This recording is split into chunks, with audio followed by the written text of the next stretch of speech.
Hey guys, how's it going? Welcome back to Esports Talk. I hope you're all having a wonderful day so far, and there's some big changes coming to Blizzard staffing that could very well change the Overwatch League as we know it. We saw this happen previously, fairly recently. It was Nate Nanzer stepping down as the OWL's commissioner and letting Pete Vlastaleka take over, which I hope I pronounced that correctly.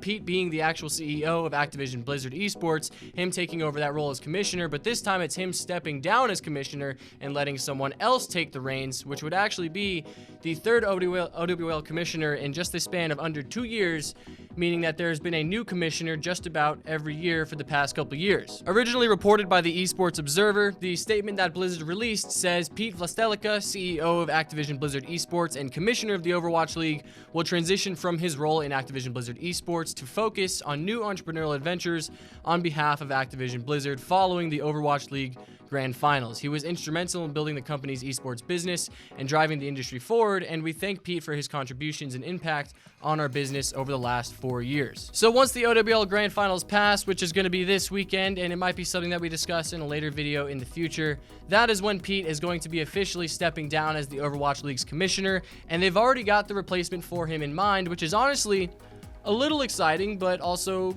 kind of concerning at the same time, and that's going to be the CDL's current commissioner, Johanna Faries, stepping in and taking the reins as the OWL commissioner, as well as being the CDL commissioner, which has now earned her the title of the head of leagues. And the reason that I say that this is a little concerning is just because she's now splitting the workload between 2 different games. She's also just concerned about 2 different games that are ran very differently.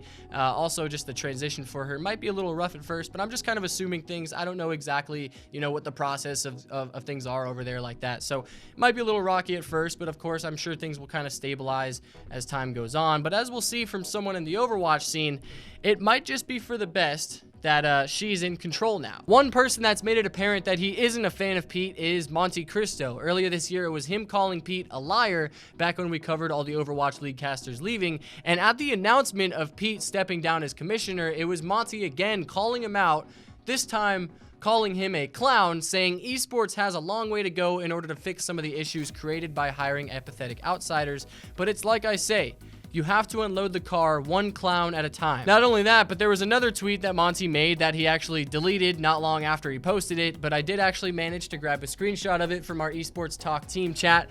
And in that screenshot, he says, "In a sea of bad news in 2020, it's nice to know that there's still a little ray of sunshine in the world." And that's, of course, referring to Pete stepping down as commissioner. So it's obvious that Monty has his problems with this guy. And as someone who did work in the OWL for some time, who actually left Blizzard because he felt as though Blizzard's leadership didn't have a good understanding of esports, well, that sort of gives us an idea of what a change like this could mean for the OWL, especially when we consider the difference in viewership between commissioners, which I think is largely due to the fact that people have just lost interest in Overwatch and the Overwatch League over time.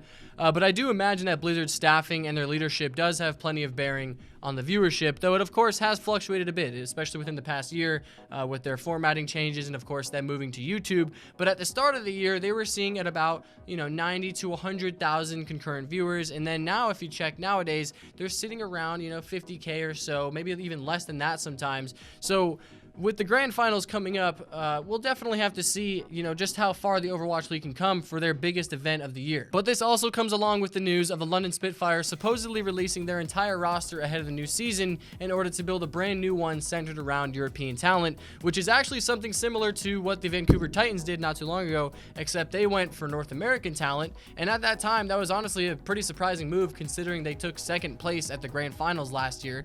But as we've talked about before, it could be potentially because especially when teams do this, when they go for North American teams, it could be because they are trying to save money on their roster and just on their pickups, which is what it kind of looks like the London Spitfire is doing, because previously we talked about Cloud9 and how they were trying to sell their OWL spot. Of course, Cloud9 is the org head of the London Spitfire, so it looks like they could be trying to just go cheap because no one wanted to buy their spot. because, yeah, they had no buyers. So yeah, that could be what the Spitfire are doing here, releasing their entire Korean roster in order to build a brand new one of just purely European talent, possibly to save money. But it's also true that the Spitfire haven't had their greatest season, so maybe they're just actually redoing and remaking their roster just so they have a fresh start coming into the next season and just see where that new roster leads them. But it's also very possible, like I mentioned earlier, that, yeah, we talked about those Cloud9 rumors before of them wanting to sell their OWL spot, so it is very possible that they're just trying to go cheap and trying to save money just because they could not get out of the OWL and no one would buy their spot. However, you know, we'll just have to see where things lead us. And, of course, yeah, that is your guys' Overwatch fill for the day. I hope you guys enjoyed. I'm very excited to see what kind of changes are made, especially with this new commissioner, Johanna Faries, taking over. And I'm curious to see, you know, how this new London Spitfire roster shapes up. So I hope you guys enjoyed this episode, and I'll see you guys in the next one. Take it easy, everyone. Be safe. I'll see you guys next time. Bye-bye.